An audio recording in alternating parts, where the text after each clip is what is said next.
1, 2, 3, 4.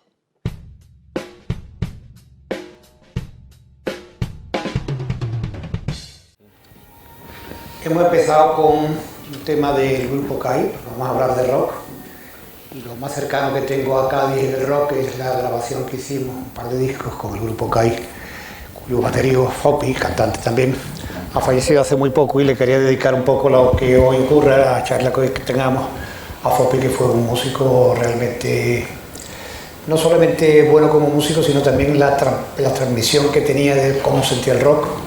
Estuvo también con nosotros en trocitos de la película Corrida de Alegría, este tema también, La Roca del Diablo, sonaba en la película. Y no quería solamente hablar del rock de Sevilla, porque como también tuve la suerte de trabajar con esta gente de Cádiz, en el grupo sabéis que estaba también Chano Domínguez, que luego ha hecho una carrera en solitario muy importante, el Vélez, le llamamos siempre todo. En fin, que fue un grupo que mi hermano Javier, como siempre, me trae, que descubre y que le hacemos los discos que me hicieron muy contento. No tuvieron la repercusión grande que tuvieron otros grupos como Alameda o sobre todo Triana, pero sí fue un grupo que además durante su momento, sobre su momento fuerte, hizo también muchísimo trabajo, muchísimas galas y recorrió media España llevando un poco este sonido y sobre todo el arranque del tema me parece una auténtica maravilla. El recuerdo de Fopi. Muy bien. Bueno, muchas gracias a todos por asistir a... Es que se va solo. ¿Ahora? Ahora, pero es que estaba... Nada. Repito, bueno, muchas gracias a todos por vuestra asistencia a esta especie de segunda parte de esta sesión, de esta nueva sesión del ciclo Tutores del Rock. Ayer tuvimos una charla magnífica y realmente muy interesante sobre, bueno, podríamos decir, el concepto de fusión, ¿no? Sobre la mixtura de distintas tonalidades musicales a cargo de Gualberto García, que yo creo que, bueno, que es el mayor experto en hacer este tipo de fusiones entre el flamenco, el rock, la música clásica, cualquier tipo de música que se le ponga por delante, y hacerlo de forma tan natural como él lo hace y como lo expresó además ayer en la sesión de la tarde. Y bueno, y hoy, en fin, aunque el acercamiento es otro, porque a mí me gustaría sobre todo hablar con Gonzalo García Pelayo de su faceta como productor, que indudablemente tuvo un peso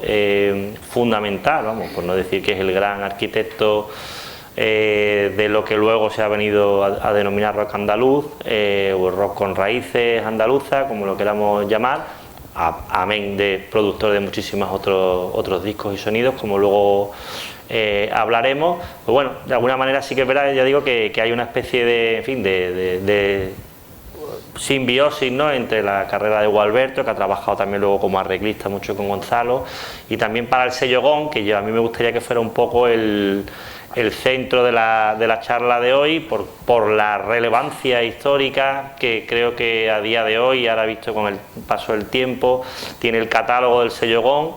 En fin, que creo que muchas veces, ya digo, este test del tiempo, aunque parezca que no ha pasado tantísimo tiempo como para jugarlo, yo creo que el volver a escuchar muchos de los discos que produjo Gonzalo García Pelayo, sobre todo en la segunda mitad de los años 70, bueno, pues enfrentarte a esas grabaciones y ver que son tan absolutamente modernas en el buen sentido de la palabra, con un sonido increíble, con una producción creo que poco igualada con respecto a otro tipo de producciones que se hacían en España, y un catálogo con una selección muy ecléctica, pero de alguna manera muy coherente, y con unos discos sorprendentes que son hoy día discos de culto, más allá de otras grabaciones que también hizo Gonzalo, que obviamente han sido muy populares y muy famosas.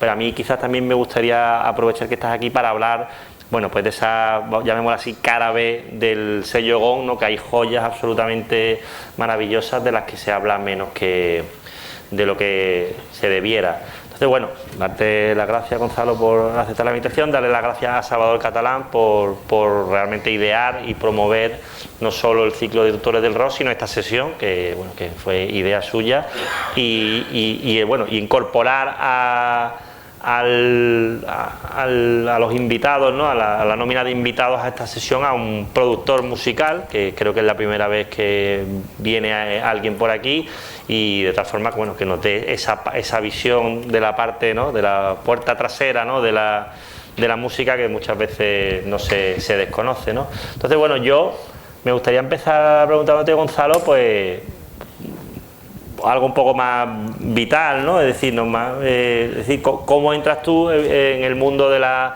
producción musical? ¿Cómo te introduces dentro de la industria musical? Cuando, en fin, en principio no sé si existe una formación para entrar ahí, pero bueno, que entraste un poco de forma, llamámoslo así, amateur, y entraste con una fuerza terrible. No sé si tú recuerdas el momento en el que de alguna manera decides que la producción puede ser lo tuyo, ¿no? Yo me había aficionado a la música y evidentemente al rock cuando a años 64 o algo así, pues como comentaba hoy también Salvador, veo Hard Day's Night, estamos ya en la efervescencia de los Beatles, tengo muchas amigas en Sevilla que son completamente fan, locas, algo que me ha dado a reflexionar mucho con el tiempo. Es decir, la gente de verdad que captó la importancia de un movimiento y la importancia de tal, quizás por vía de atracción sexual, que es lo más sólido que tiene el ser humano, pues fueron las chicas jóvenes, mucho más que los intelectuales de mierda que somos nosotros, comparado con las niñas de Liverpool. Nosotros cuando hemos estado en Liverpool, Ger y yo estuvimos una primera semana de Liverpool y veíamos ese mismo tipo de niña joven en la calle que le importaba absolutamente nada lo que nosotros habíamos oído, porque le había importado cuando le tenía que haber importado 40 y tantos años antes. Y entonces eran el mismo tipo de chicas, o suponíamos que era el mismo tipo de chicas. Estuvimos también en la caverna, entonces, y claro, las que de verdad se dieron cuenta de la maravilla que eran los Beatles, de la importancia que tenían y de la trascendencia artística, eran chavalas de 15 años y de 16 años. Es decir, que nosotros nos enteramos mucho después. Y digo nosotros un poco poniendo, yo era también bastante joven entonces, pero bueno, un poco mayor que ellas, pero sobre todo, digamos, de clases intelectuales, ¿no? O sea, igual que económicamente hay clase alta, media y baja, pues clase media alta intelectual, si es que nos podemos considerar no solamente nosotros, sino, en fin, yo creo que todo el público de la sala y tal, no éramos capaces de captar esa importancia que tenían como aquellas niñas de 15 años, ¿no? Es una especie de reflexión que el otro día lo pensaba un poco. Y efectivamente, en mi entorno de Sevilla, quien detectan la maravilla que es aquello son las niñas, son las chicas. Una de ellas, que yo la recuerdo perfectamente, Margui, que era la más fan de todas, es la que luego se casa con Julio Matito de MASH, ¿no? O sea, porque es una pura groupie, y entonces pues es la pasión por los Beatles, no sé cuánto, y el primer grupo que hay en Sevilla con fuerza y que tiene un poco y tal igual, pues también yo creo que su mundo es enamorarse de músicos, y entonces pues tienen esa intuición de que de verdad son gente que tiene una solidez, digamos, de visión, solidez que no tuvo la Beca, que no tuvieron otra serie de gente que hicieron francamente el ridículo, ¿no? Ahora el fenómeno que a mí más me ha importado, la música en el último tiempo, el último año, como es el de Rosalía, nos lo descubre la hija de Susana con 16 años, con 15 años. Es decir, o sea, que, oye, mira, esta niña que estamos escuchando y tal, caray, esta niña como es que bien canta y tal igual, bueno, pero ¿qué habría que hacer con ella? ¿Cómo evolucionaría yo con ella y tal igual? Pues no sé qué hacer, y ella sí lo sabe. O sea, es que ella hace luego un disco que es el disco que más envidia me ha dado de poder producir, aparte del Riverdale Mountain High de Phil Spector con Cantina Turner, ¿no? El disco ahora de Rosalía. Es decir, hay una primera intuición, yo pues supongo porque hay algún cierto tipo de atracción sexual, de atracción erótica, en una parte de la juventud, sobre todo chicas, ahora que es tan reivindicativo toda la cuestión de género, que son mucho más inteligentes que todos los analistas que hemos sido después y que somos nosotros después, y de todos los conferenciantes que han venido a este ciclo. O sea, los tutores del rock son esas niñas, y un poco rodeado por esas niñas y por esa gente que estaba realmente soliviantada con ese tipo de música, yo entro. O sea, un poco porque nosotros también nos vamos haciendo un poco a imagen y semejanza del otro sexo que nos interesa estar, digamos, a bien con él, ¿no? Y entonces entro en la música. En algún momento lo comentamos en una charla también que estuvimos juntos en Sevilla, tengo amigos como Pipo Clavero que me hablan de la maravilla del Satisfaction de los Rolling Stones, de cómo era esa letra, de cómo era también, todo también orientado por cuestiones sexuales, o sea, como I Can Get No Satisfaction significaba mucho en el mundo tormentoso en el que Pipo vivía entonces y tal, y con ese bagaje más o menos me voy a París.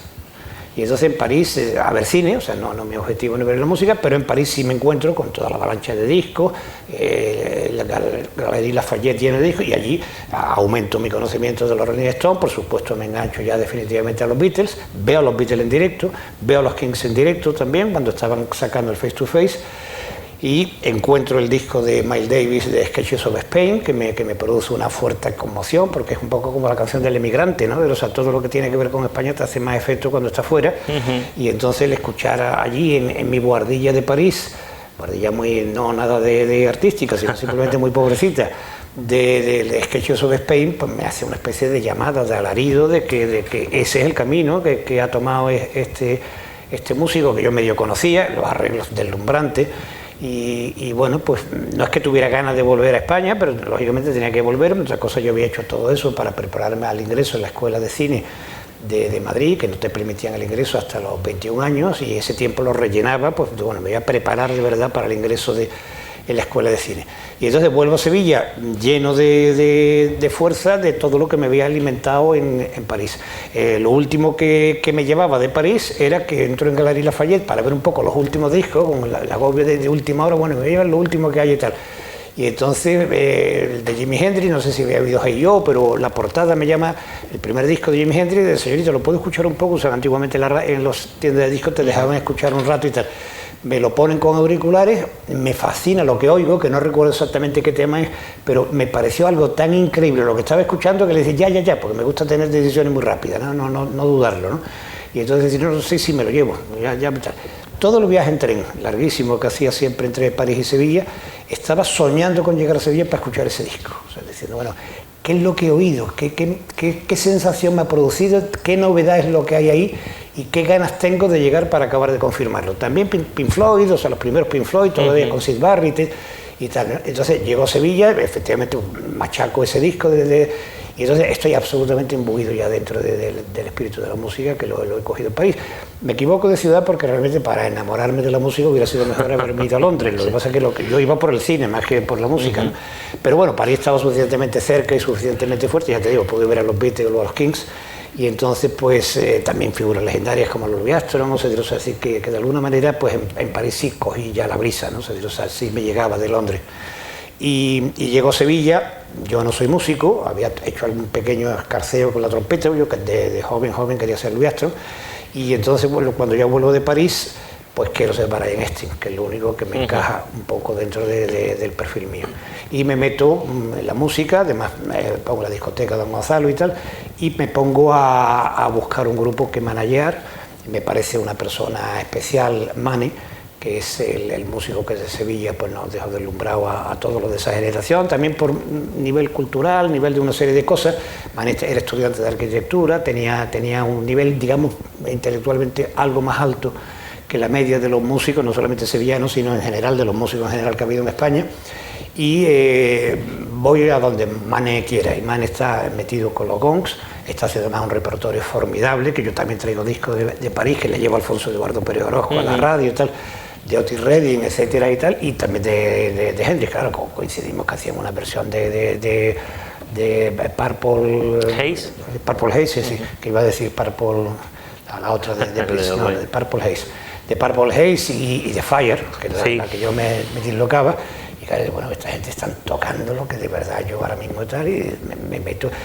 Pepito Saavedra, el batería, hacía una versión formidable, cantaba formidable, de Try a Little Tenderness, que me sigue pareciendo una cumbre de la música lenta y de gran composición, y de verdad lo clavaban, o sea, decir que era un grupo que me fascina, ¿no? El grupo Congo, ya os suena algo, porque ha habido gente que especulaba de que si esto era un poco abreviatura de mi nombre, y no, en absoluto, era que el grupo era Gong, y entonces pues cuando luego ya en Madrid pudo empezar la serie, que ya llegamos enseguida a ese punto, pues me acuerdo de Gong y ese nombre lo registro además, y me gusta manejar el nombre. Con Gong tengo un problema, como he tenido muchas veces con músicos, en el momento que las cosas empiezan a ir bien, rompen conmigo, y entonces yo inmediatamente la reacción es intentar buscar otro grupo, formar otro grupo con el que resarcirme y seguir un poco mi ilusión de Brian Epstein. Y entonces formamos Smash. Gong estaba ya formado, pero Smash se forma alrededor de esa idea. Me han hablado mucho de Gualberto, de Silvio, que yo ya había metido en Gong, y entonces le pido a Gualberto que elija qué músicos quiere para acompañarlo y cuántos, y que yo me ocupo del instrumental y tal para directamente hacer un ofrecimiento de management y tal, y empezamos con Smash una vez que él elige también a Julio y a Antoñito, que es un poco el Smash original.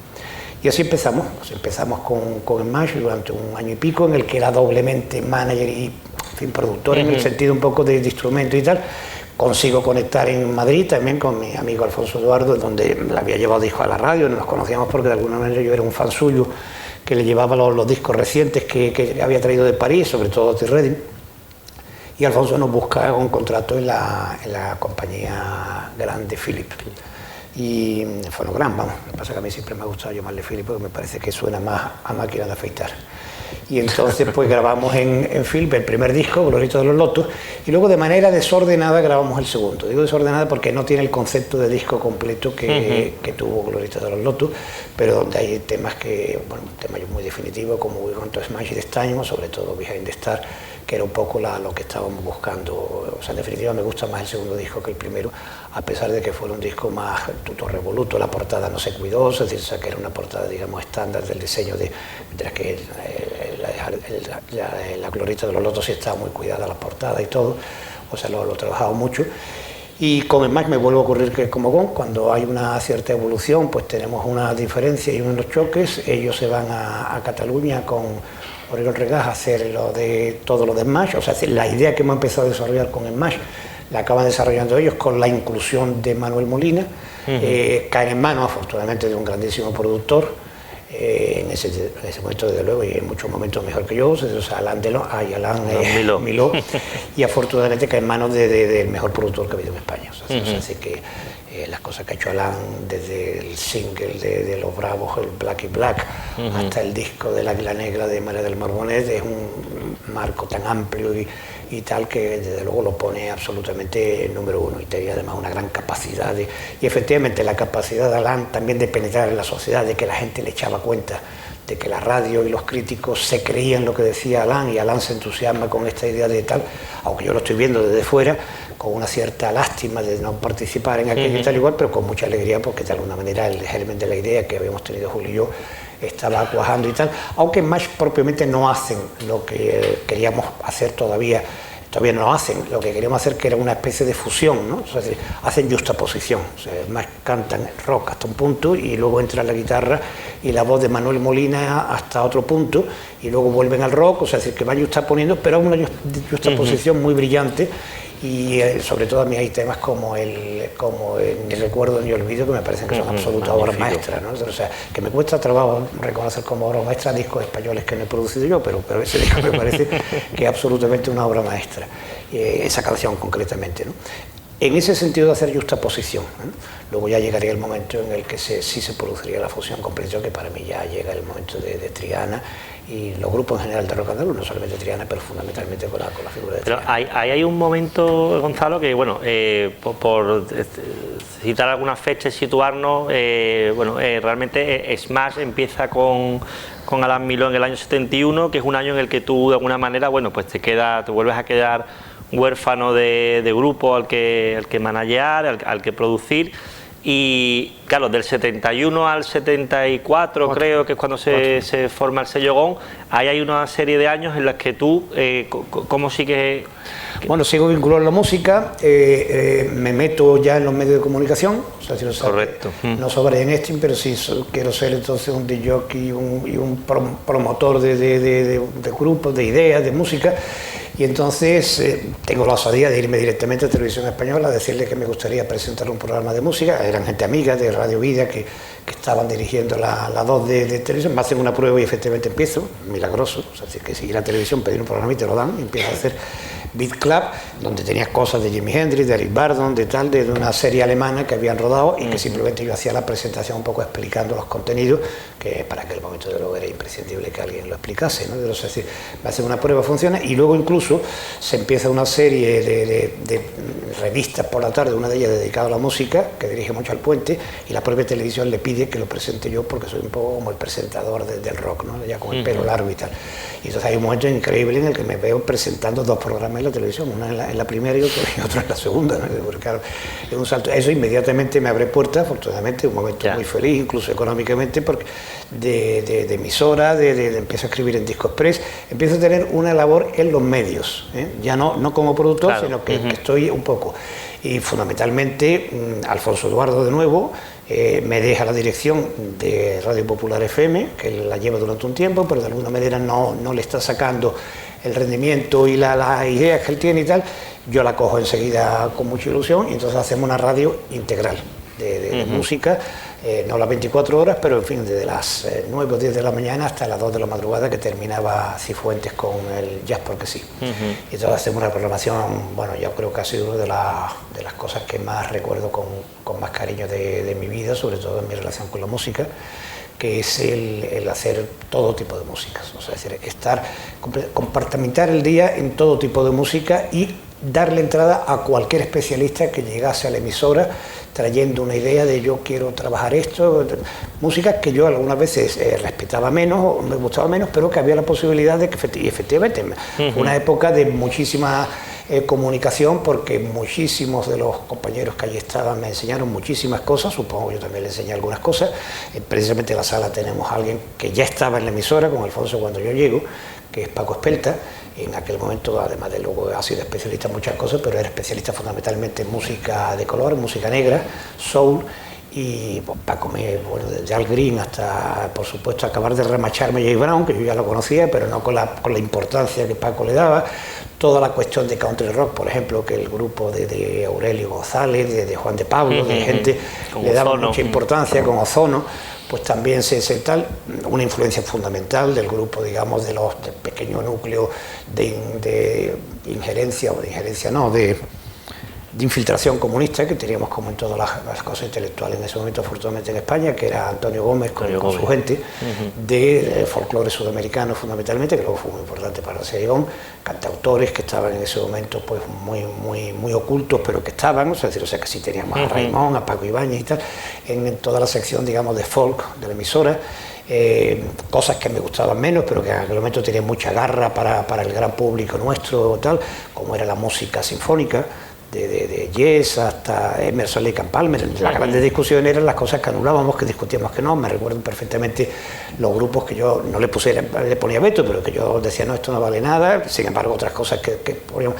O sea, la discusión era si Emerson, Lake and Palmer valía o no y si Peret valía o no. Normalmente yo perdía porque a todo el mundo le gustaba Emerson, Lake and Palmer, o a casi todo el mundo, y Peret no le gustaba a nadie. Y decía, bueno, pero es bastante mejor que Emerson, Lake and Palmer, ¿no?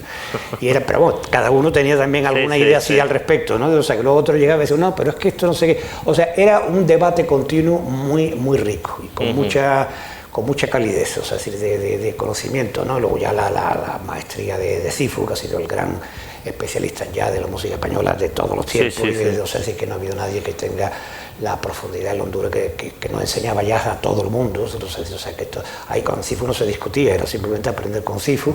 Tenía ya también muchos años de radio, es decir, que no es que fuera de... Pero en esa radio empieza mucha gente. Empieza Adrián Bogel, empieza Abisbol, empieza Juan de Pablo. Bueno, venía también de otras emisoras, pero bueno, cuando realmente empieza a hacer su estilo, ¿no? Su personalidad.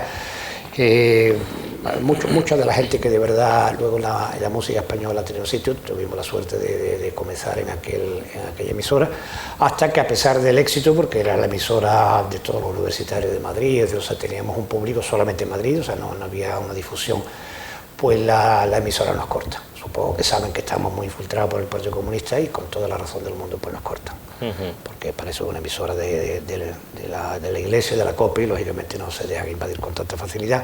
Fuimos un poco ingenuos en aquel momento, aunque era época de Franco, pero nosotros no pasábamos censura ni nada. O sea, teóricamente había que presentar guiones con todas estas cosas, pero eso no los obviaban y no pasaba nada. No sé, o sea, tampoco se hablaba de nada demasiado llamativo, ni nada, ni arengas políticas, por supuesto, pero sí lo que pasa es que había una continua apuesta de Víctor Jara, de La Payún, de La Bordeta, o sea, es decir, de todo lo que era una música que evidentemente llevaba en sí una carga que no tenía nada que ver con lo que esa era la música mainstream de aquel momento. Y ese fue un poco mi tiempo de retiro de la música. ¿Qué ocurre?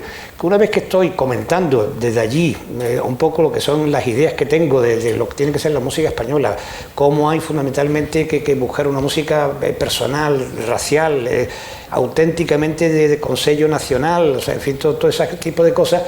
Hay un momento en el que ya me parece que lo que tengo que buscar de pasar a la acción, es decir, o sea, que además de ser el que cuente un poco las ideas, el que sea capaz de ponerlas en funcionamiento. Me acuerdo que un año, bueno, el año antes de empezar con GON, me voy al Festival de Benidorm, porque pienso que allí va a estar toda la industria y tal y igual, ya me conocen porque ya estoy haciendo televisión, estoy haciendo radio y tal, y bueno, a ver si embolico a alguien y soy capaz de meterme a hacer, no sabía todavía qué, o sea, no tenía grupo, o sea, que no era tampoco, yo iba como antes con Smash o como con GON, que incluso intentaba hacerlo con productores americanos y tal, sino que bueno, fundamentalmente que dejen que pueda desarrollar yo las ideas con artistas y tal y cual, ¿no? Fue una decepción aquel Festival de Benidorm porque nadie me echó cuenta, no sé si me conocían y tal igual, pero la gente estaba con lo que estaba, era una música absolutamente de entretenimiento, no había entrado en España en absoluto la necesidad de una música vital como ya estaba en otros países, porque claro, era una evolución que era muy importante, o sea, la música había sido de entretenimiento en el mundo entero y de pronto empieza a ser una música vital para muchísima gente, para fundamentalmente parte importante de la juventud.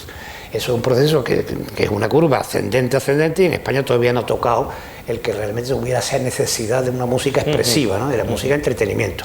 Yo creo que después de toda esa época que todos hemos vivido, se vuelve a bajar y volvemos a una época de entretenimiento que no tiene ninguna maldad, excepto que ya no se vive con esa música, sino que simplemente pues la música de entretenimiento como la que había también cuando yo empiezo. O sea, yo voy a un festival de Benidorm donde nada más se aprecia la música de entretenimiento. Y yo estoy proponiendo otro tipo de música, con más compromiso vital, con más del tipo que sea. No tengo éxito allí, pero luego en una de las gestiones que hago, tengo la suerte, porque la suerte es muy importante, como la tuve con Televisión Española, porque llegar a Televisión Española, plantear un programa y al mes estar haciéndolo, hay muchos componentes de suerte, ¿no? O sea, pues tuve la suerte de ofrecer esto mismo que estaba buscando continuamente en una compañía, Moviplay, una compañía discretamente española, no era multinacional. Había ofrecido Smash a Hispavox, que era la gran compañía entonces, no me lo cogen, o sea, si no soy capaz de meter ni un disco siquiera.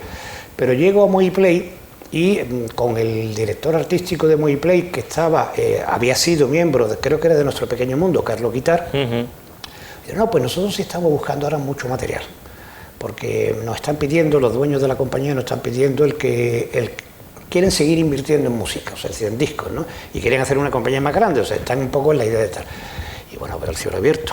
La cuestión es que habían tenido un gran éxito con el disco de los payasos de la tele, Gaby, Fafo y Miliki, y habían ganado muchísimo dinero que querían afortunadamente reinvertir en la música, pero no sé si por cuestiones fiscales o de visión de negocio y tal. El director era un catalán, Manuel Sancho, que luego se retiró y se hizo vinatero, y estaba con su masía y tal, murió hace unos años. Y entonces Manuel Sancho me recibe y me dice, bueno, pues sí, nosotros querríamos hacer un disco y tal, pero ¿qué? Pues muchos discos, o sea, hace un poco... muchos discos hago yo los que haga falta. todos los que me deje. Todos los que me deje. Y me dan prácticamente carta libre para que haga lo que crea. Entonces, bueno, me vuelvo loco porque también me meto en un estudio y prácticamente vivo en el estudio. O sea, es decir, que en un año final del 74, porque empiezo a trabajar en el final del año 74 y hasta septiembre, que es cuando empieza a rodar Manuela, del 75, o sea, en ese año prácticamente, en esos 12 meses, pues no sé si hago 24 discos, 25, o sea, 2 discos al mes o algo así de media, ¿no?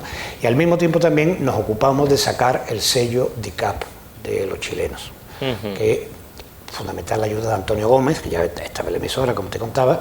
Entonces Antonio Gómez me pone en contacto con todo el rojerío de la música española y la internacional, y estamos en contacto. Yo he ido a Londres, por consejo de Antonio, he hecho una entrevista con Joan Jara, la mujer de Víctor, una entrevista que la coloco en Triunfo. No digo se la vendo a Triunfo porque creo que no me la pagaron, sino simplemente se la ofrecí, tampoco le pedí nada por la entrevista. La entrevista me dejó impresionado. Yo venía muy impresionado de la entrevista que le había hecho. Acababan de matar a Víctor Jara. Estoy hablando del año 74. Yo hablo del 74. Hablo con la viuda a los pocos meses de que ha ocurrido todo en Chile, que fue en septiembre, ¿no? Entonces, pues sí, yo hablaría a principios del 74, o sea, antes de lo de la serie.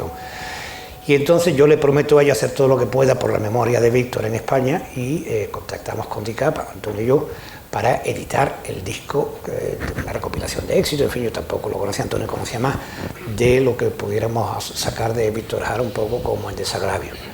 Y contactamos con la compañía y bueno, pues vemos que no solamente tienen a Víctor Jara, sino que tienen otros grupos que Antonio conoce, que les parece que son importantes, que la Payún, Inti Illimani, y luego un catálogo de cosas muy interesantes, muchas de ellas desconocidas en España, a pesar de que editamos los discos, pero que no tuvieron repercusión, porque claro, todas las cosas tampoco, que todos los chiles no fueran a funcionar, ¿no? Sino que... Y entonces, pues efectivamente, al mismo tiempo que empezamos a producir producción española, editamos estos discos de DICAP, afortunadamente, porque los discos españoles tardaron mucho tiempo en empezar a funcionar comercialmente, la compañía se agotaba, porque no era muy caro, pero era producir y no tener prácticamente ningún resultado. O sea, Triana, el primer trimestre, Triana salió pues en abril o algo así, la primera liquidación, la compañía siempre me robaba aproximadamente un 70 y tantos % de lo que decía. O sea, si la compañía decía que había vendido 100 discos, realmente había vendido 300. O sea, el cálculo que yo he hecho a la larga, ¿eh? O sea, son poco intentando acertar, de eso estoy prácticamente seguro. O sea, es decir, no sé si incluso era más, o sea, si me declaraban siempre como, me pagaban muy bien porque un 6% es mucho, pero me lo descontaban luego la cantidad que decían y nunca he podido demostrarlo. Me ponen por una demanda ahora si quieren porque no tengo demostración de que eso fuese verdad, o sea, que me pueden acusar si quieren de falso testimonio y se van a enterar como lo hagan. Y entonces pues estábamos contentos y ya está, no pasaba nada. Pero me doy cuenta de lo contento que se ponen cuando sacamos el disco de Víctor Jara. Ya. Porque me dicen, no, claro, este disco sí, y el de Quilapayún, el Basta, que es el primero que sacamos, luego también el Pueblo Unido Según, me decíamos los años, no, realmente ha sido una gran salida, ¿no? Si estamos contentos. Y claro, eso era un motor económico que nos validaba todo. Si no hubiera sido eso al mismo tiempo, probablemente no hubiéramos podido hacer la cantidad de discos que hicimos en aquel momento. Y Gonzalo, ¿tú tenías clara, o sea, decir, que una vez que te dan el visto bueno en Moviplay para, hacer una especie de subsello, ¿no?, dentro de Moviplay, que es la serie GON, se lo propongo yo que sea un subsello. Más que una colección, yo creo que funciona prácticamente como una especie de subsello. Como si fuese una compañía diferente, no por nada, no es que tuviera nada. En Moviplay estaba, por ejemplo, Jack, que hubiera sido más lógico intentar absorberlo y traerlo con nosotros, ¿no? Pero en fin, lo fundamental de ello, pues además de los payasos de los tele, pues era Tony Ronald, Pablo Abraira estaba muy metido entonces, que no son discos que yo detesto, ¿eh? O sea, a mí de Pablo Abraira relativamente me gustaban, los dos singles sobre todo que sacaron, yo creo que eran buenas producciones y buenas canciones, pero yo quería que tuviera una personalidad diferente por una cuestión comercial, ¿eh? Claro. O sea, simplemente que hubiera una mayor identificación dentro del estilo editorial nuestro, que es del resto de la compañía, que tenía pues un estilo pues, muy ecléctico, muy abierto y tal. Fundamentalmente, una vez que ya teníamos el visto bueno, pensé en 3 líneas fundamentales, que es la que creía que podía desarrollar: el rock, un poco lo primero que yo ya tenía como idea, claro, después de GON y después de Match, pues el rock, y en la medida de lo posible, si pudiera ser un rock con raíces mejor, pero el rock en general. Luego el flamenco, algo que también tenía en la idea clara, con fusión o sin fusión, pero el hacer las cosas de flamenco, y con la influencia de Antonio Gómez, cantautores y música latinoamericana, que éramos los distribuidores, no grabábamos con ellos, sino simplemente distribuíamos y presentábamos los discos, pero teníamos los mismos royalties, o sea, que era como disco mío, ¿no? O sea, exactamente lo mismo. Un éxito de Víctor Jara cobraba lo mismo que un disco de Luis Pastor, o sea, es decir, ya te digo, siempre con un 300% menos, pero con la misma cantidad. Y entonces, pues, esas 3 líneas las empezamos a desarrollar inmediatamente. La primera cosa que hacemos, editar el primer single de Triana. Mi hermano Javier lo ha paseado por varias compañías que ninguno lo entiende, ninguno lo ve. Han hecho un single con Teddy Bautista, las 2 primeras canciones, la bulería 5x8 y entonces, antes de sacar el disco, pues editamos el single. No pasa absolutamente nada, pero bueno, nos animamos de todas maneras a meterlo dentro del primer LP, que se hace unos meses después de que comienza la compañía. Y nos ponemos a trabajar ya en discos completos, en discos LPs, y el primero que hacemos, también fue una suerte, porque ese disco sí tuvo una repercusión casi inmediata, fue Fulgor y Muerte de Joaquín Murieta, con Olga Manzano y Manuel Picón. El disco yo lo considero maravilloso, yo realmente esa grabación estaba volando, realmente el productor y la persona que estaba atento a todo era Antonio Gómez, pero yo sí estaba un poco pendiente del sonido, de cosas, del ensamblaje, porque era un disco que se grababa en trozo y luego había que hacer el montaje total de la obra, descubro unos artistas impresionantes, no solamente vocalmente, sino también instrumentalmente, todo el equipo de gente como Ricardo Steinberg, que luego ha sido muy importante en el cine español, en el sonido, etcétera. Eran músicos que venían y claro, pues como yo he dicho alguna vez, hay que ver estos sudacas, lo bueno que son como músicos, mucho mejor que los nuestros. O sea, en aquel momento había una diferencia de verdad de calidad musical entre los músicos sudamericanos con los que grababa, y eso se ha prolongado durante bastante tiempo, que los músicos españoles que han ido ganando, pero que al principio había muchísimas deficiencias, o sea, sin deficiencias de tardar mucho más tiempo en grabar un bajo o una batería por dificultades técnicas del instrumentista, que no pasaba nada, yo tampoco eso, y luego cuando queda bien y nadie tiene por qué saber lo que ha costado, pero lo que costaba sacar una grabación con músicos españoles, y lo ligero y lo rápido y lo intuitivo que eran los músicos sudamericanos, aquello realmente fue una maravilla. Inmediatamente Fulgor y Muerte de Murieta vamos con otro disco, para mí muy importante desde luego, que es A la vida y al dolor de Gualberto, que era la primera cuestión muy cercana a mí, claro, Smash, o sea, era Gualberto Smash, y donde ya empezamos también otra vez a luchar por la fusión, antes que Triana, aunque ya Triana tenía ese single, pero que bueno, todavía no habíamos hecho su disco, ¿no? Y también casi simultáneamente, bueno, uno tras otro, no digo que simultáneamente, pero a final del 74, el disco primero de Hablo de una tierra de Granada, en el que hay sobre todo un tema que conseguimos que venga Manolo Sanlúcar a tocar la guitarra, y fue una producción que a mí me utilicé una parte muy importante en la película, en Manuela, o sea, que no era propiamente rock andaluz. Carlos Cárcamo, su líder, no era madrileño, pero tenía mucha tendencia a todo esto y tal y cual, y además trabajé con él con muchas cosas, luego como arreglista también fue el hombre básico del disco de Loli Manuel, que fue unos meses después. Y entonces esos son los tres discos que yo recuerdo del final del 74, y ya luego empezamos en el 75, y... sí, bueno, en el año 75 realmente es absolutamente fascinante ver, bueno, la cantidad de discos que produces, que salen, que se graban en ese año por el sello GOM, y lo que realmente más sorprende más allá de la cantidad es la calidad increíble de bueno, que en tan poquísimo tiempo tuvieran la oportunidad de grabar discos tan potentes, bueno, como el primero de Triana, como el de Eduardo Bort, que bueno, que es un disco absolutamente maravilloso, como de Pau Riba, el primero que hacía después de... Ese fue un poco más tarde, no fue en el primer semestre del... Bueno, 75. pero sí sale... Sí, está dentro de la idea del rock que queremos hacer. El de Gualberto, el disco de Goma, el disco de Loli Manuel, el primer disco de Benito Moreno, es decir, una serie de... El primero de La Bordeta. De La Bordeta. Primero nuestro, bueno, segundo de él. Luis Pastor, en fin. No, es que La Bordeta tiene canción de la libertad, que es un himno, es decir, que yo voy por muchas plazas de España escuchando esa canción, bueno, claro, es que eso fue todo seguido. Y me da la sensación de que de alguna forma el sello GOM, en el momento en el que se crea y que bueno, tú estás al frente, la gente sabe que estás tú al frente, como que se convierte en una especie de contenedor, es decir, son ellos los que te ofrecen hacer estas grabaciones y tú das, vamos, prácticamente libertad a que se grabe. En muchos discos es simplemente decirle que sí, porque el disco viene muy preparado, muy trabajado. Mi labor de producción va desde pelear mucho un disco, como el primero de María Jiménez, a decir que sí, grabar lo que quiere Amancio Parada con Rosalía de Castro.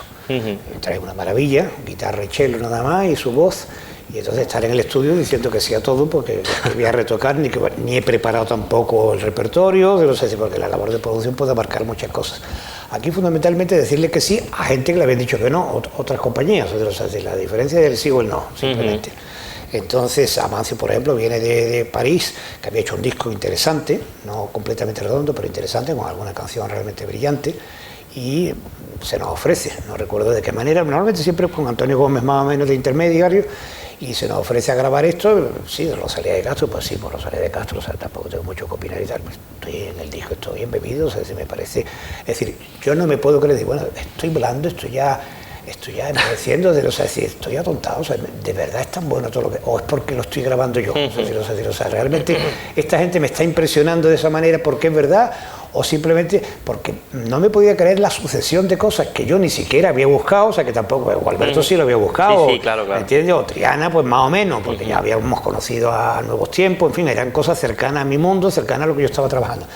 Pero claro, que me caiga en el mismo semestre, porque para mí la magia es el semestre primero hasta el verano del 75.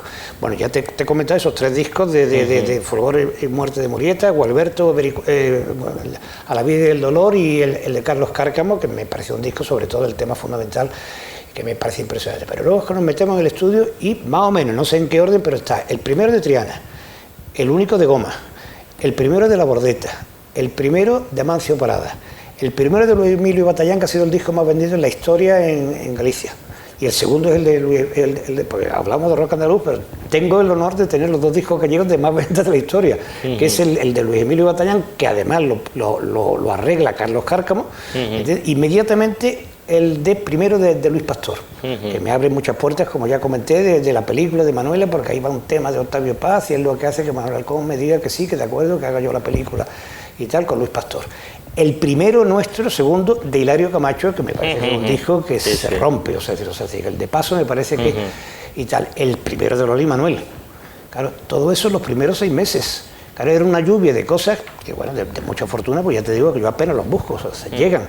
Lo que pasa es que había tanta hambre en ese momento. Hay una situación en España, digamos, de tanta fuerza. Se ve que la olla express está a punto de estallar. Estamos hablando del principio del año 75. Franco va a morir en noviembre, ¿no?, de ese mismo año, ¿no? Entonces se ve que hay una olla que está estallando. La Bordeta había hecho ya un disco con Edixa, maravilloso, porque yo conozco a La Bordeta, me lo presenta también Antonio Gómez. Tenemos una charla y una maravilla, o sea, es decir, me quedo prendado de él cuando lo veo en Zaragoza. Y escucho su disco y me parece que es el Buddy Guthrie español. Entonces, claro, bueno, es que Cantar y Callar, que no es un disco mío, ya te digo que me cuesta trabajo hablar muy bien de discos que lo produzco yo, pero Cantar y Callar es una absoluta obra maestra, posiblemente en su totalidad mejor que el primero nuestro. Lo que pasa es que el primero nuestro tiene Canción para la Libertad, que ha sido un himno y que, bueno, en Aragón es completamente el gran disco de la historia de Aragón, ya te digo. O sea, claro, me llegan estos 2 gallegos, que luego ha habido otros muchos discos gallegos, pero de verdad que ninguno se acerca al de Luis Emilio Batallán, no sé si lo conocéis, pero el primer disco de Luis Emilio Batallán es una auténtica maravilla y efectivamente lo refrenda que la gente le da completamente apoyo. El de Roselé de Castro, ese es el segundo disco más vendido en Galicia y Amancio Parada, yo creo que es de los artistas grandes que ha habido en Europa, España, y me llegan, o sea, que me llega Luis Pastor, que no es que ese disco maravilloso todavía, luego ya tarda un tiempo en hacer algún disco que para mí me parece más redondo, pero en ese disco ya hay muchas cosas, Voy por tu cuerpo, hay una serie de canciones muy importantes. El de Hilario fue una cosa increíble. El respeto que antes te mostraba por Alain Miló, también es que Alain coge a Hilario para lanzarlo, hace un primer disco y no funciona. Él tiene de verdad un gran trabajo con Hilario, pero no funciona. Se desfonda, se queda desilusionado. Y cuando Hilario le presenta su obra maestra, que es claramente el segundo, con las maquetas, no quiere seguir. Entonces, bueno, pues nosotros sí. Y hacemos un disco que yo creo que es incomparable. O sea, yo creo que ya con Hilario hizo un segundo disco nosotros, su tercer disco, La Estrella del Alba. Pero nada comparable con el de Paso, o sea, donde está Dolores, donde está El agua en sus cabellos, todo eso lo utilizaba también luego Manuela. ¿Entiendes? En el flamenco también en ese momento grabo con gente como Dieguito de Morón y con su padre José Lero, de toda la escuela de Diego del Gastor. Es decir, vamos acumulando una serie de cosas. El de Diego de Morón está mitad arreglado por Carlos Cárcamo y su grupo Granada y la otra mitad por Triana, que en ese momento no causa ningún efecto porque a nadie le importa que sea Triana, pero claro, a la larga pues significa también que es un disco. Y todo eso en ese semestre, se puede decir, porque ese semestre, porque en septiembre empiezo a rodar Manuela y todo ese es el bagaje que me llevo al rodaje para ir escuchando y para ir un poco el viendo y cómo prácticamente me están contando la película, las canciones que hemos hecho durante los primeros meses. Evidentemente no me valen las cantar en gallego, o sea, decir que no, pero no me llega tampoco a La Bordeta, pero sí Hilario Camacho, sí, es decir, y luego todo lo andaluz y tal y igual, entra del tirón. Es decir, me encuentro, por ejemplo, en Manuela con que al final, sabes que la historia es una mujer que saca, digamos, de las dudas de género a su hijo, que es realmente su hijastro, una especie de hipérbole rara, y al final, que ha muerto el padre, pues se vuelven a encontrar y tal igual. Y entra Manuel Molina diciendo, por primera vez me siento hombre y tú tan mujer, ¿no? Pues, coño, pero lo ha escrito para la película. O sea, lo habíamos grabado unos meses antes, o sea, pero parecía que era un encargo de grabarlo para ese momento justo de la película, ¿me entiendes? O sea, decir que era... Y claro, decía, es una cosa, ¿por qué? Porque es completamente poner en funcionamiento, digamos, toda la gama de sentimientos que tiene el ser humano, es decir, que no es tan complicado, ¿me entiendes? O sea, cuando tienes tantísimos artistas con esa sensibilidad tan enorme. Digo que para mí fue ese año vivir en el estudio, prácticamente no salir del estudio. ¿Y el estudio, o sea, GON tenía un estudio para ellos solo o trabajabais con distintos estudios? Trabajamos con distintos estudios, pero esa primera parte del 75 fue todo en los estudios Quirios, afuera de Madrid, cerca del pueblo este que es ciudad dormitorio de Madrid. y era prácticamente, vamos, creo que recordar que en ese momento creo que no grabamos más estudios que en eso. Luego ya sí grabé en otros muchos estudios, que sobre todo prácticamente propiedad de la compañía también fue Sonoland, que lo estrenamos y seguimos grabando allí. Pero todos estos primeros que te cuento son todos de Quirios, que no es exclusivo nuestro, pero lo inundábamos, tenía 2 estudios. Había un momento en el que yo pasaba de un estudio al otro. Creo recordar, no estoy completamente seguro, pero creo recordar que al mismo tiempo estamos grabando en un estudio La Bordeta, Canción de la Libertad, y en el otro Loli Manuel Nuevo Día. Y paso de un estudio al otro, no siempre hace falta que yo esté allí delante, entonces pues miramos una cosa y miramos el otro. En los 2 tengo ayudantes porque, vamos, gente que comparte conmigo. Plácido Serrano me está ayudando a producir La Bordeta y Ricardo Pachón me está ayudando a hacer Loli Manuel, que es un artista que ellos traen, ¿no? Y yo estoy atento un poco a los 2 al mismo tiempo, cosa que un poco osado, es decir, lo que pasa es que por cuestiones de fecha y tal igual, pues bueno, pues mira, mejor así que no poderlo hacer, ¿no? Días de quedarme a dormir en el estudio, porque ¿para qué me voy a ir a las 1 de la noche si tengo que estar luego aquí mañana a las 9? Y toda la carretera y el atasco y tal igual, bueno, pues en el sofá y tal, no muchos días, tampoco te estoy diciendo que fuera siempre, pero recuerdo días de quedarme a dormir en el sofá, las horas que había entre un final de una grabación, que nunca acabamos a la hora, siempre, bueno, pues terminamos a las 10, acabamos siempre a la 1, o sea, que había siempre un recuerdo formidable de los técnicos de grabación, de sonido. Me parece una raza completamente diferente. Te quería preguntar por el sonido. Yo creo que ahí realmente se puede ahora, en fin, trazar, por lo menos, te diría que al menos en los discos de rock hay un sonido Gong, o un sonido García Pelayo, un sonido Quirios más ingeniero, ¿no? Que bueno, no sé si había, en fin, una intención técnica de buscar un sonido específico para el sello, como podía ser Stax o como podía ser algún... En el flamenco sí, pero en el rock no, y en los cantautores tampoco. Es decir, eran muy buenos técnicos. Estaba Pepe Loeche, que ha sido absolutamente, me acuerdo que Granada fue Pepe Loeche, y Pepe Loeche para mí es de lo mejor que ha habido, yo creo que en el mundo, educado en Inglaterra, sacó unos conocimientos, o sea, que era de verdad el mejor momento de los mejores técnicos que ha habido en España. Pepín Fernández se ocupó fundamentalmente de Triana, y bueno, pues sobre todo tenía un conocimiento del grupo, tenía una afición. Yo creo que los técnicos también estaban como sorprendidos de ese tipo de música que ellos no habían visto antes y que no habían grabado nunca. Claro. Entonces, esa verdad de esa música, esa sinceridad, porque claro, es que esa es la cuestión del arte, que fundamentalmente, para ver si una cosa de verdad tiene valor artístico o no, la prueba fundamental es pasarle el algodón de la verdad. Y entonces, ¿eso cómo se nota? Pues los técnicos que tienen también nivel artístico, pues lo notan cuando un artista está simplemente interpretando y haciendo morisqueta, y cuando de verdad se está dejando el alma en lo que está grabando, ¿no? Yo he grabado muchísimas veces con gente llorando, cantando. O sea, decir que no, pero muchas veces, o sea, si no una vez ni 2. Y entonces, bueno, pues supongo que eso al técnico que no está acostumbrado a eso, cuando está grabando, pues no voy a poner nombre, pero en fin, probablemente Karina pues no tenía por qué llorar mientras que cantaba los recuerdos, ¿no? Entonces, pues probablemente que me gustaba Karina, no le digo ningún inconveniente tampoco, y su autor, Tony Luz y tal, o sea, que estaba dentro de un tipo de música que siempre me ha parecido interesante.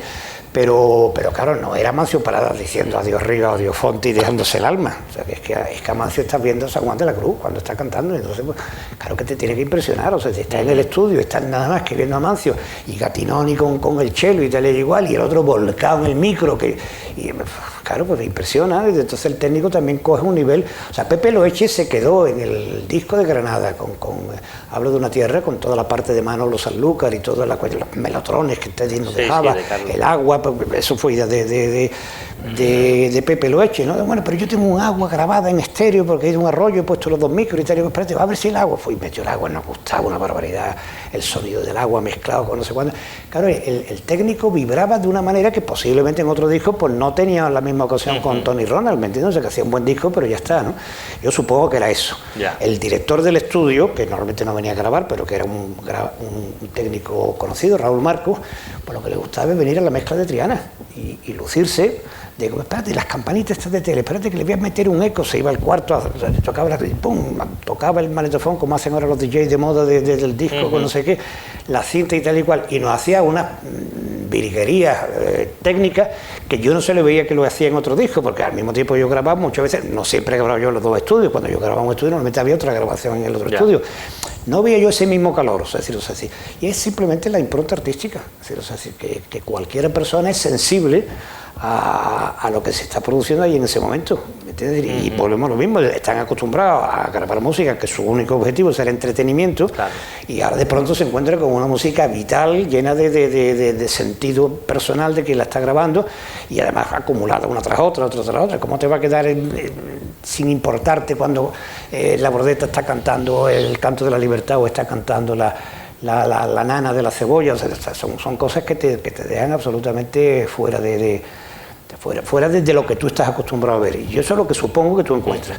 En el flamenco sí, sí encontramos un sonido que es fundamentalmente el de las guitarras. De la guitarra, equilibrar bien los ecos de la voz, porque muchas veces en el flamenco se excede uno de eco o se excede de poco eco. Trabajar bien el volumen, la mezcla. Normalmente el flamenco se ha grabado siempre imagino que con la exigencia del cantador, con una voz enorme y la guitarra está allí a 20 kilómetros y no se oye. Es decir, hay temas de flamenco, hay palos del flamenco que son absolutamente diferentes a lo que es la música convencional, por ejemplo la bulería, y te permite perfectamente tener la guitarra muy, muy fuerte. ¿Por qué? Porque los momentos fuertes de la guitarra no coinciden nunca con la voz, o sea, que está hecho mágicamente, y por eso suena también una bulería, porque el acento, yo no soy músico. Ayer Alberto nos dio un recital maravilloso de cuestiones de música, cuando después nos decía, pum, pum, hacía la alegría con los dedos, ¿no? Una maravilla, ¿no? Pero claro, esos acentos y tal igual, afortunadamente, no pasa por ejemplo en los tangos hay que tener más cuidado, porque los tangos sí coincide el momento fuerte de la voz con el momento de la guitarra, ¿no?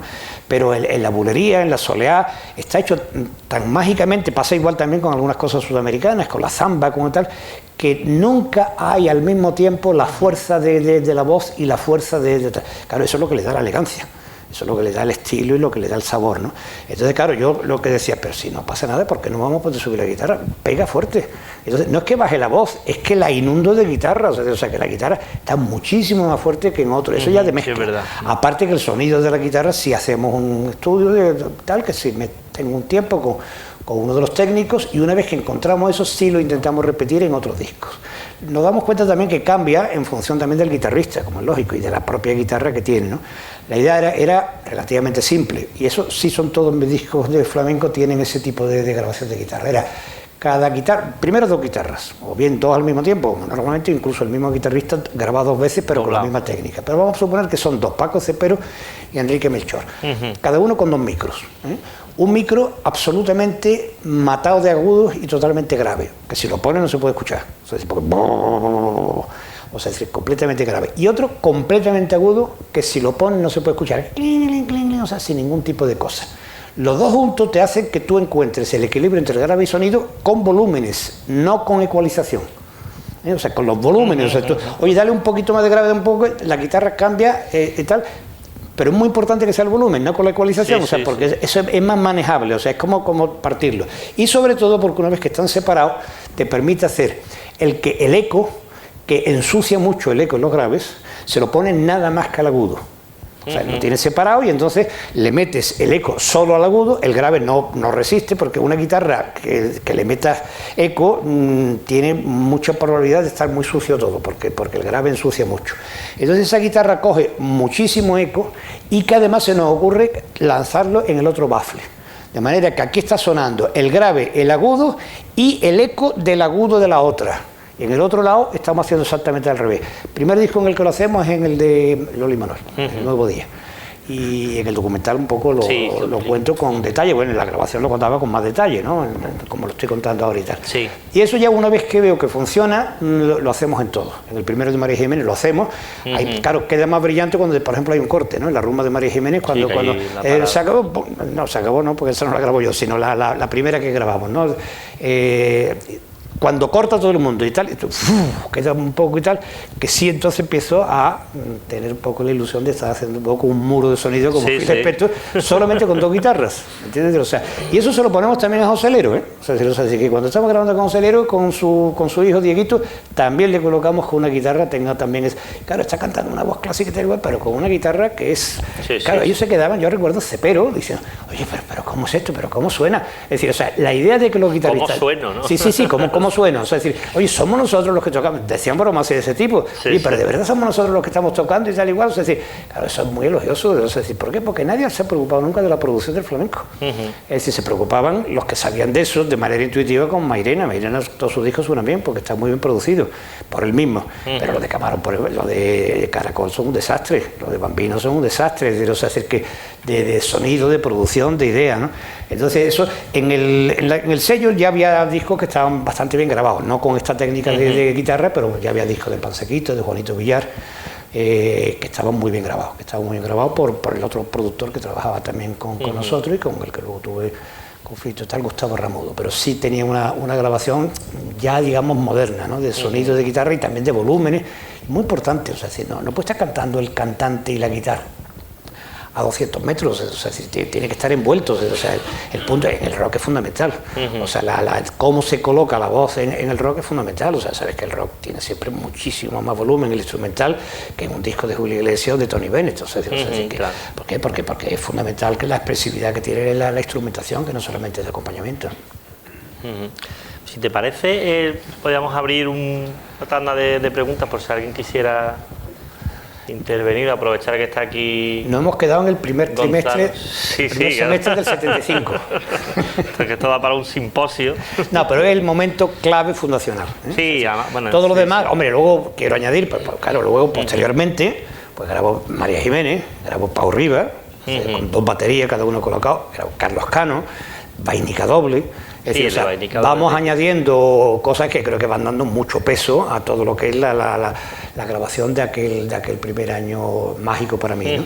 Pero prácticamente con las líneas ya marcadas, ya fundacionadas, ¿no? Es un poco el desarrollo de esos mismos artistas, más nuevos artistas que se incorporan como estos que he dicho y que van cogiendo un poco todo el hilo y tal igual, pero es un poco después de este primer semestre del 75. Y bueno, si alguien quiere hacer una pregunta, que la haga, pero hay una cuestión que no sé si era ya, en fin, porque la industria ya lo demandaba o es una decisión tuya consciente de hacer LPs. Es decir, entiendo que en ese momento, desde luego, probablemente a nivel del mercado anglosajón, el single está dejando o ha dejado de funcionar. El LP es el gran formato, pero en España me da la sensación que el LP tampoco era en aquel momento todavía el gran formato. Es decir, sobre todo en discos como los que tú produces, que no diría que son discos conceptuales, pero que son discos grabados expresamente para hacer una obra conjunta, que entiendo que Tony Roland no ha hecho nunca un disco así, es un cúmulo de canciones sueltas. Exactamente, la música convencional lo que tenía que se sacaba un disco cuando había varios singles y se juntaban, ¿no? Y quizás con algún añadido de alguna cosa y tal. Pero ya al público al que nosotros hemos dirigido sí estaba ya acostumbrado el aftermath, claro, de los Rolling Stones, ¿no? Temas de 11 minutos, o sea, ya no cabía el single, ¿no? Es decir, esta afortunadamente es la imposición del LP como el objeto, digamos, de transmisión básico. El público, al pequeño público, porque eso es otra cuestión que habría que hablar, al que nos dirigíamos al principio, no con nosotros, pero sí con la música parecida internacional que le interesaba, ya estaba metido en el LP. Por otra parte, también había una cuestión muy importante y en eso tuvimos también suerte. La compañía gastaba muy poco, las grabaciones eran de muy poco dinero, no teníamos tampoco, ya casi nunca tenía orquesta, o sea que era que la gente venía con su avío, con sus cosas, tocaba su arreglo y eran los gastos de viaje, de estancia en Madrid y lo que costase el estudio, que había un acuerdo general y luego ya posterior casi nada porque era propiamente del estudio Sonolan. Pero nos permitían siempre hacer el disco doble, el LP doble. Claro, eso era muy importante, porque teníamos unas portadas realmente para la música española muy llamativas, mejores o peores, muchísimas de ellas traídas por los propios artistas. Oye, mira, yo tengo esta portada, que lo que tú quieras. O sea, si un artista traía la portada no había ni que discutirlo, se sacaba. Me gustase más o me gustase menos. Bueno, de hecho nunca he puesto nada en contra de nada de lo que dijera ningún artista. Yo sugiero todo lo que quiero, lo que acepta y lo que no acepta, porque se le va a hacer ya, porque me parece que es absurdo. absurdo, o sea, así que no se puede estar, digamos, el siendo tú el artista cuando ya el artista está, ¿no? Pero, o sea, entonces yo quiero esta portada, pues esta portada, yo quiero esta. Y entonces, bueno, en algunos casos ayudamos a buscar la portada, o sea, a Triana pues le buscamos la portada con Máximo Moreno, del primero Máximo hace la portada, pero en el segundo es un cuadro que ya existe, o sea, y entonces pues del diablo en el infierno y tal igual, hijos del agobio, bueno, pues mira, es que esto mismo lo recortamos, lo colocamos, es decir, simplemente son búsquedas de soluciones gráficas a lo que estamos haciendo con el disco, y eso era muy importante. O sea, le dio mucho carácter las portadas, también de los chilenos, tienen normalmente portadas muy buenas. Yo recuerdo que el Basta de Guerra Payón tenía una portada sensacional, del pájaro herido que estaba y tal, es decir, que había portadas también que tenían valor por sí misma y tal, ¿no? Y entonces había un valor del objeto, o sea, el disco como objeto, que eso luego pues se pierde con ese, bueno, pues quizás la vuelta al vinilo ahora mismo y tal, pues también tiene un poco, yo creo que más que por sonido y tal igual, es por tener una portada grande, por tener, y hay un poco el fetichismo ya de la portada, ¿no? Eso sí lo desarrollamos mucho. El mercado nuestro pedía eso. Ahora, ¿cuál era nuestro mercado? Prácticamente inexistente. O sea, nos encontramos en una situación absolutamente, y con esto no lloro, o sea, los medios de comunicación nos ignoran absolutamente, o sea, la radio pasa absolutamente de nosotros. Prensa, incluso la especializada, pues, el rock era casi imposible. ¿Por qué? Porque público que estaba con Camilo VI le importaba tres pitos que tú hicieras rock, pero público que estaba con el rock estaba con King Crimson, estaba con Grateful Dead, pero le parecía de niño chico un tipo cantando en español, o sea, era como esto es marginal, ¿sabes?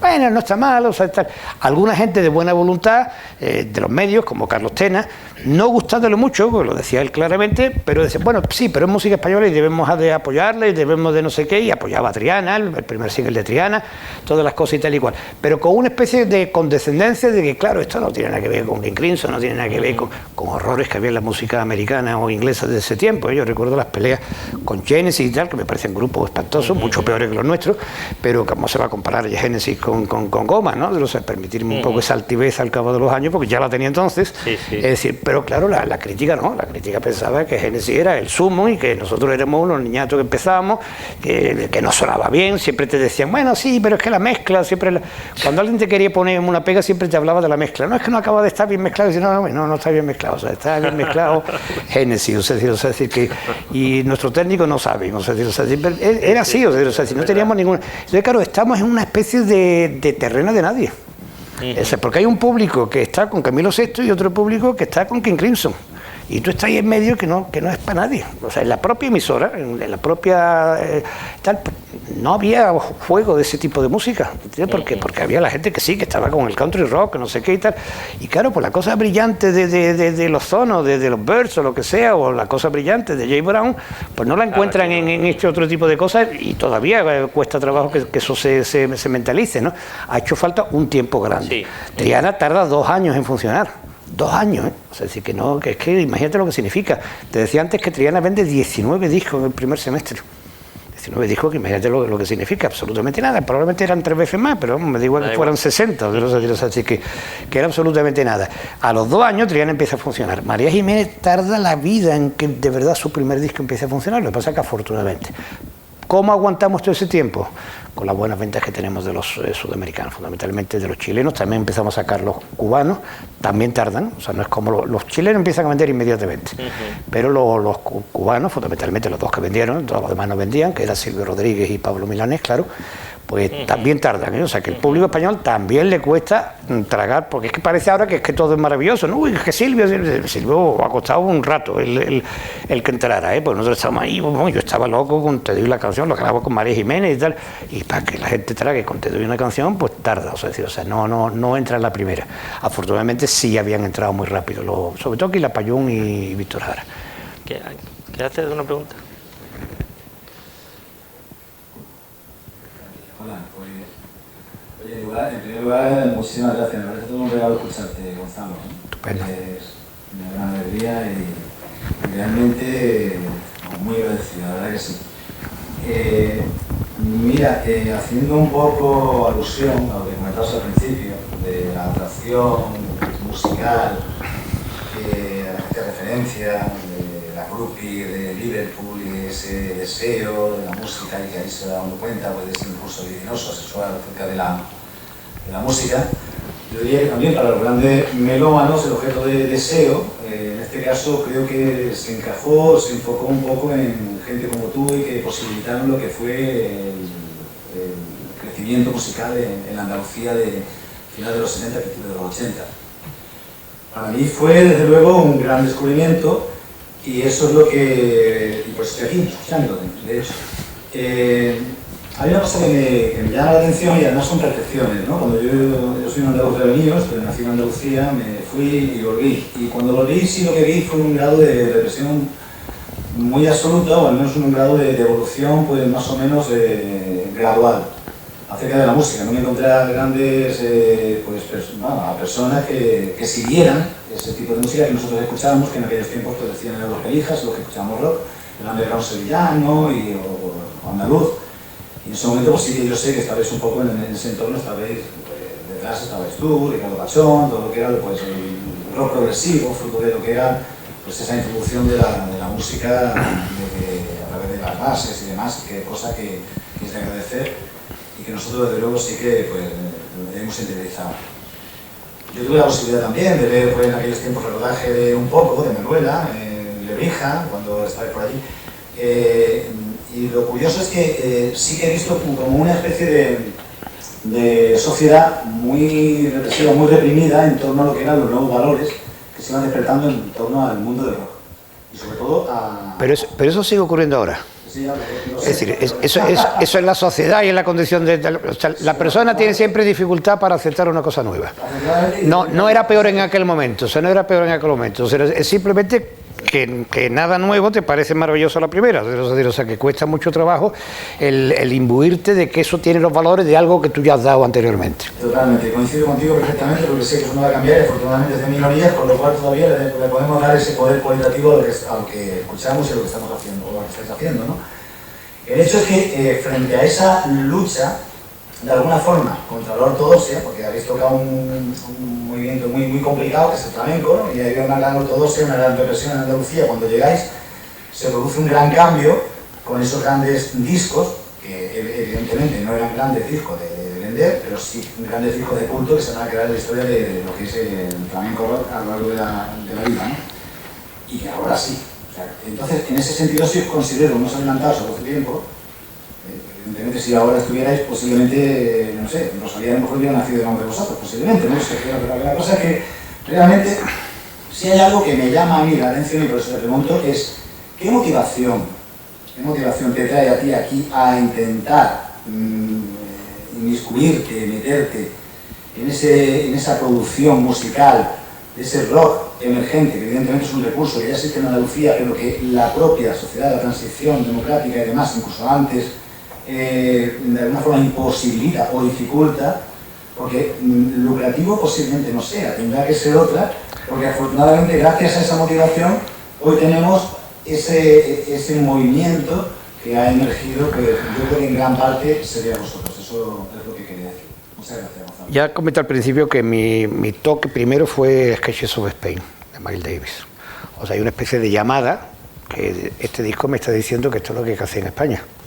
Y si este disco tiene un tema que se llama Soleá, pues ¿por qué no hacemos nosotros una cosa así que tenga que ver y tal? Yo no soy músico, pero estoy incentivando a músicos que lo hagan. Y fundamentalmente quien entiende esto, fundamentalmente son Julio y Alberto de Smash. Ellos lo realizan, ya te digo, de una manera un poco de justaposición, pero impregnan un poco a todos los músicos de rock de Sevilla de esta idea, que luego van impregnando al resto de Andalucía, y hay músicos así también en Cádiz, como decíamos al principio. Curiosamente, esto que poníamos al principio de CAI no es de la serie GON, son discos que hago aparte en la compañía CBS, como Remedio Amaya, como Alameda, o sea, grupos también de rock andaluz, pero que justamente no lo hacemos en la serie GON, porque la típica cosa de malentendido, bueno, que las compañías, todo el mundo pues tiene también sus errores, sus cosas y tal, ¿no? Entonces pues lo trabajamos en otro sitio, pero se va extendiendo. Primero Smash impregna a otro grupo de Sevilla, entre ellos Nuevos Tiempos, donde está Jesús de la Rosa, impregna también a Los Payos, incluso, donde está Tele, trabajando al mismo tiempo de segunda línea con Eduardo, y eso lleva También en los payos está Luis, que va a ser el batería de Alameda, es decir, o sea que hay unas ramificaciones. Yo recuerdo en nuestra época teníamos todas las ramificaciones del rock californiano, y entonces, pues, que también eso pasa en el rock en España, como es lógico. Hay muchas ramificaciones y conexiones de uno con otro. Es decir, el bajista de Alameda ha sido siempre el bajista de los primeros discos de Triana, que es Manolo Rosa, ¿no? Y forma su grupo y es Alameda. Yo creo que tiene también un éxito relativamente rápido. Ya el público está macerado un poco por Triana, entonces mucho más rápido el éxito después de Triana, pero más rápido que lo que fue Triana Alameda, y Manolo Rosa está en ese grupo, pero sigue siendo el bajista. Es decir, o sea que es prácticamente una especie como de idea general de los músicos andaluces de hacer ese tipo de música, ¿no? Es decir, o sea, Imán, parte de Imán pues está en Goma o ha estado antes en Goma, es decir, hay una relación, ¿no? Y entonces los músicos de Sevilla se impregnan todo de esto, e impregnan otros músicos de Córdoba y Cádiz fundamentalmente, también Málaga, también Huelva, porque también están claro, Tarteso y toda la gente que luego está también en Alameda, o sea, Pepe Roca.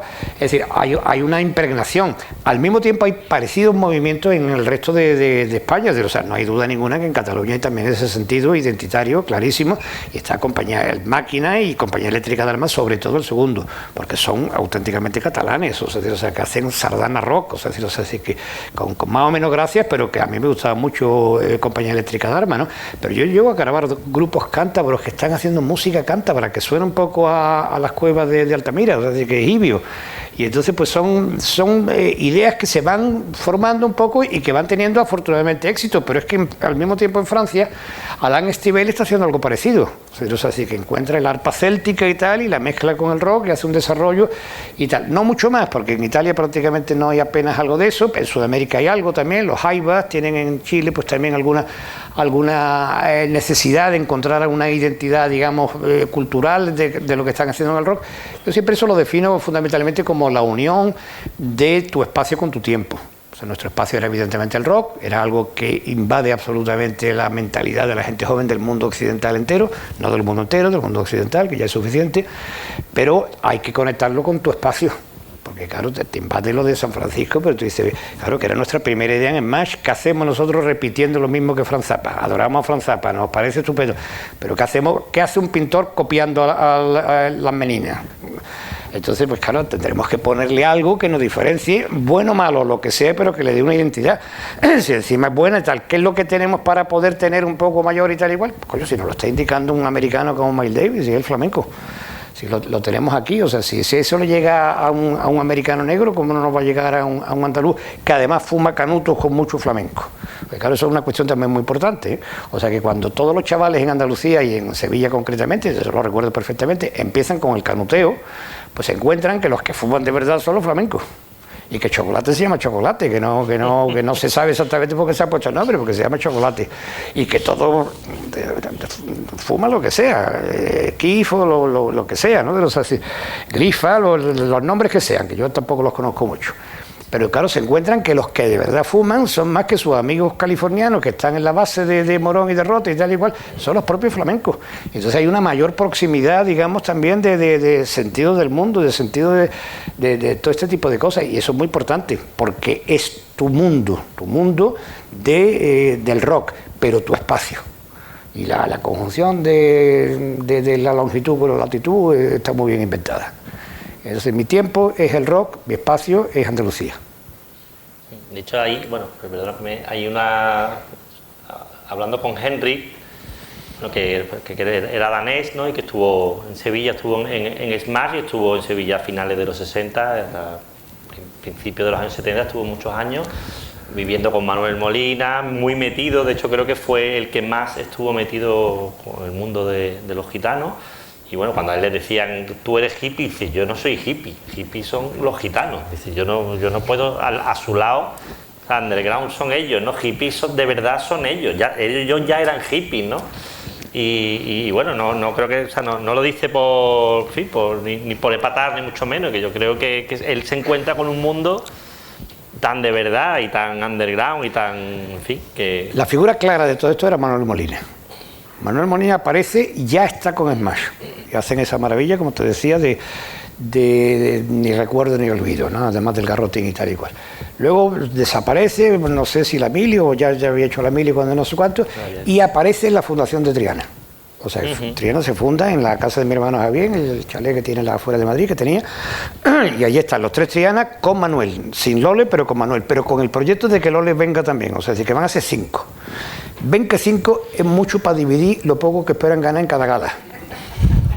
Y a pesar de que inventan todo de color, a la letra fundamental de todo es de Pulpón, que es la composición, empieza con esa letra, el gran manager del flamenco, todo es de Pulpón, o sea, vamos a depender de lo que Pulpón nos dé, de no sé cuánto, y vamos a dividir entre 5, y eso les cuesta trabajo pensarlo, ¿sabes? Digo, no.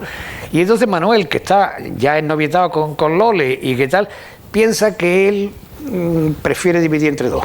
O sea, pero por una cuestión así, directamente, ¿no? Y entonces, fíjate qué momento más afortunado, ¿no? Normalmente las separaciones suelen ser para peor, o sea, la gente estropea o separa. Y entonces se crean 2 grupos fundamentales, como Triana y como Loli y Manuel. Y yo grabo uno que termino de grabarlo justamente porque me acuerdo por la cosa poética de que era el día de la primavera, 21 de marzo, estamos terminando de mezclar precisamente todo de color de Triana. O sea, que el disco sé la fecha. Y sale 14 de abril, para que coincida con el nombre del disco de Goma, que salen los 2 juntos. Salen Triana y Goma, salen el 14 de abril del 75. Pero en ese mes de abril, o máximo mayo, estoy grabando con Loli y Manuel. Claro, es un momento prodigioso, de tal, porque ya él se ha rehecho con, bueno, pues claro, Triana lo están ensayando a final del 74, cuando está hablando, ¿eh? O sea, nosotros estamos grabando en marzo, pero el grupo se está formando en el final del 74, que es cuando ya Triana, ellos 3 solos, ya Manuel se ha ido, graban el primer single con Teddy Bautista, que va incluido en el primer disco, en El Patio.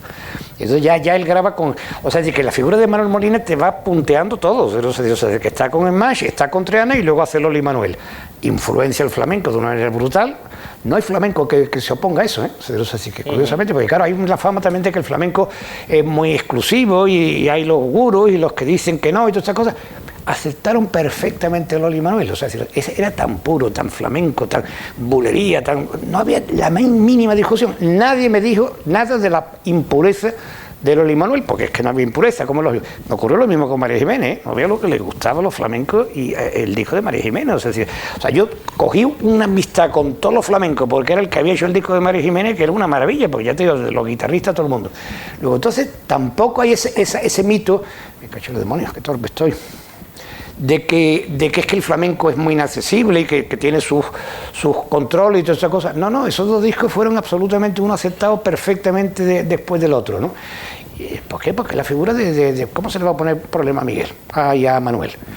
Gitano puro, Lole también es gitana puro, su madre la negra, por lo más grande después de la paquera, que era completamente algo de que nadie podía, Carmelilla, la otra, porque claro, fue fantástico también todo el grupo de la familia de Lole después y tal y igual, claro, era puro el flamenco, así que no había ninguna duda, ¿no?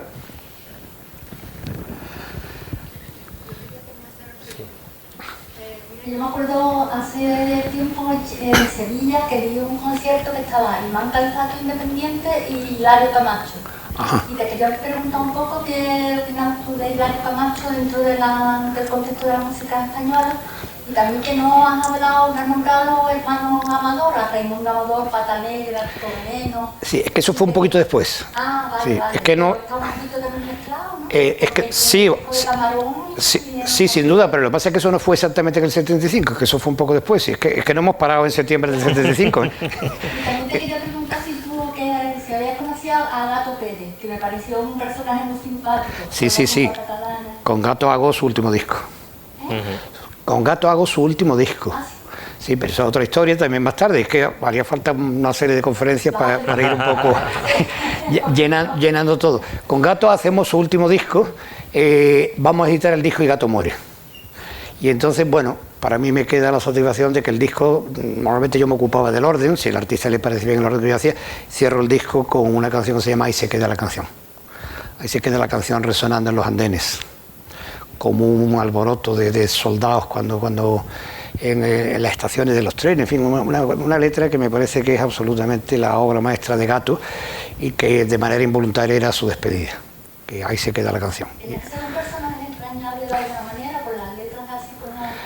Gato era muy cercano a todo esto que estamos hablando, muy cercano a las raíces, él era argentino, pero llega a Barcelona, se enamora de Barcelona, hace esa canción maravillosa de aragoneses y de la rumba de Barcelona, que es una obra maestra, o sea, que es una canción ya de fusión, o sea, porque es una rumba, o sea, Argentina y tal, hace mucha fusión de salsa también, que tampoco es que sea propiamente de Argentina, pero que de alguna manera es del espíritu latino, tiene mucha vinculación con muchos músicos también progresistas, como se podía llamar entonces, del rock progresivo, con el grupo aquel que hizo tan de guitarras y tal, que ahora no recuerdo el nombre, pero que tuvo también bastante importancia en su momento. Y ya la última parte de su carrera pues ya era fundamentalmente dedicado más a la salsa, como también la orquesta esta de platería, o sea, de todo lo que hubo en Barcelona un poco de recuperación. Moncho, el gitano del bolero, que de alguna manera sin quererlo casi pues hacía fusión del bolero y de música sudamericana con música gitana, porque se le ve que es gitano y completamente, no puramente flamenco, pero sí hay un sentimiento de Moncho. Yo siempre he adorado los discos de Moncho, no lo conocí ni nunca trabajé con él, pero me parece que también son otros discos formidables y además muy bien hechos, muy bien producidos, con muy buen sonido, mágicamente de sellos que normalmente no tenían tampoco una gran distinción de tipo artístico, pero que sí que era, y todo eso era el mundo de Gato Pérez. Pero esos son años después, o sea que es que lógicamente que son bastante años después de lo que estamos comentando del principio. Sí estaba Hilario Camacho, como he comentado, con su segundo disco de Paso, que sí está en esta primera jornada de principios del año 75. ¿Cómo conectaste con Hilario Camacho?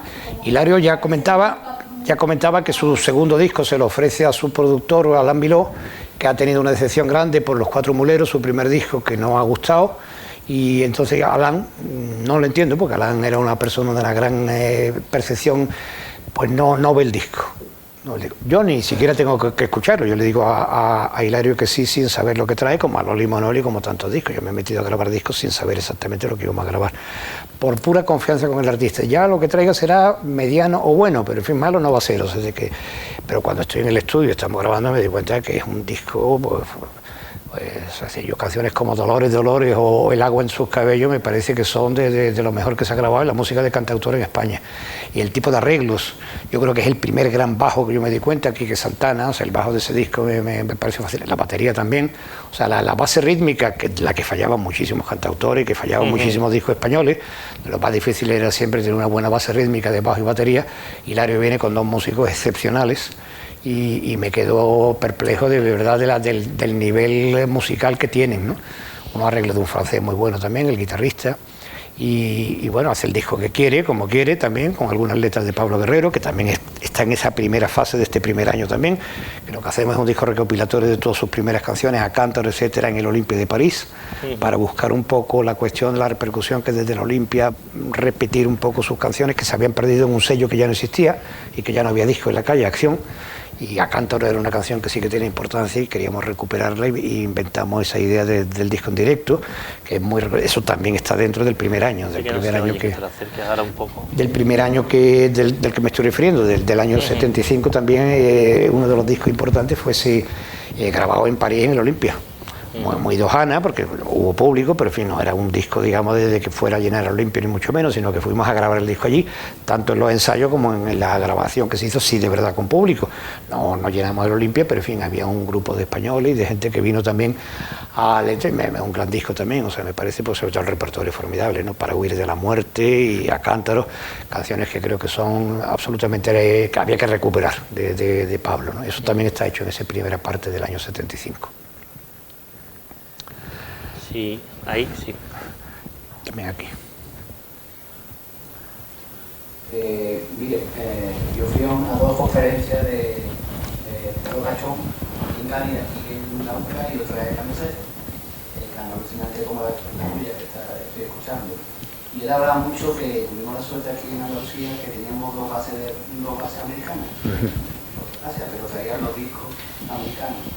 Y eso dio la base a todos los grupos musicales que aparecieron. ¿Qué opina? Sí, exactamente igual que lo que dijo Ricardo. Sí, estoy completamente de acuerdo. Es muy importante tener la base de Morón y de Rota. La dos relativamente cercana a Sevilla, Rota lógicamente más cercana aquí, y no solamente por el flujo de discos, sino también por el flujo de instrumentistas. Los soldados no, pero los hijos de los soldados, muchos de ellos oficiales también, no me refiero a soldados de manera exacta, del grado, eran músicos también y les gustaba. tocar, y estaban muy imbuidos del espíritu de rock americano. Entonces Gualberto tocaba con los Trujillo, que eran una familia latina americana. Americanos, pero con ascendencia latina. Y recuerdo a los dos hermanos Trujillo, que entre otras cosas tenían un magnífico instrumental, o sea, que también se ha apreciado mucho que tuviera una buena batería, que tuviera una buena guitarra eléctrica. Y entonces no solamente era que el disco llegaba con más facilidad y que teníamos, luego había también una mayor receptividad, porque cuando Gon tocaba, yo recuerdo que Mane le encantaba tocar para los negros de la base, o sea, decía, no, es que claro, nadie nos escucha, porque alucinaban de lo bien que tocaban Otis Redding, cosa que de ninguna manera pueden escuchar de ningún otro grupo español. Entonces cuando se tocaba en sitios donde había un público americano, y si era de color todavía mejor, siempre Mane lo contaba, o sea, el gusto que le daba cantar para público americano negro. Y todo eso pues era una influencia lógica, mutua, ¿no? Pero ya digo, no solamente los discos, sino también el propio personal, o sea, que había chavales que tocaban, y que tocaban con los grupos sevillanos, a lo mejor en el tiempo que su padre estaba destinado aquí, o sea, ya no era una cuestión para quedarse en un grupo siempre, pero ensayaban, tocaban, alguna vez tocaban en directo también y tal, y aportaban instrumentos de calidad, de cosas y tal, y en ese momento era muy bien llegado, claro. Discos también, ¿no? Que eran con que no todo el mundo tenía... Y claro, tenían los discos y tal. Yo iba a la base, yo recuerdo discos que compraba en la base porque amigos me dejaban entrar a la base y me dejaban comprar los discos a mí directamente. Yo en Rota iba a comprar, me acuerdo un disco de Bowie con versiones de los Kings que compraba en la base de Rota, pero vamos, mucho más. De eso me acuerdo especialmente porque me gustaba mucho que a Bowie le gustara como a mí los Kings. Quería comentar también. Yo quería preguntar, ¿es verdad que Jesús de la Rosa quería dejar Triana antes del accidente que tuvo? Es que yo hice solamente los 3 primeros discos con ellos. Luego ya, pues como casi con todos los grupos y con casi todos los artistas, acabo enfadado, probablemente por mi culpa. Y entonces ellos siguen su carrera, hacen discos diferentes, hay una pequeña diferencia, tienen una inspiración muy grande en muchísimas cosas, que a mí me gusta muchísimo. Jesús canta cada vez mejor, los discos mejores son los que hizo conmigo, pero canta mejor en los discos que no estoy yo, pero porque él ha ido mejorando su estilo y ha ido cantando de una manera mucho más suelta, es capaz ya de ser realmente un cantante de primera línea mundial. Y me cuentan que empezaba a tener diferencias con el grupo, pero tampoco estoy seguro ni tampoco me gusta especular en eso, porque desde luego la fidelidad y la pasión que le sigue teniendo Eduardo no merece el pensar que es que él estuviera mal con Eduardo, desde luego, ni tampoco tengo que pensar con Tele. Luego no sé si es en un momento y tal, y tengo la misma información que puede tener usted, o sea, no tengo ninguna proximidad con ellos en ese momento para conocerlo, ¿no? Lo que sí sé es que Jesús cada vez cantaba mejor. Eso sí, lo que a mí me impresiona ver la soltura con que él encontraba ya la manera de cantar en español, absolutamente como si fuera Ray Charles. Pues no... Bueno, sí, una última pregunta.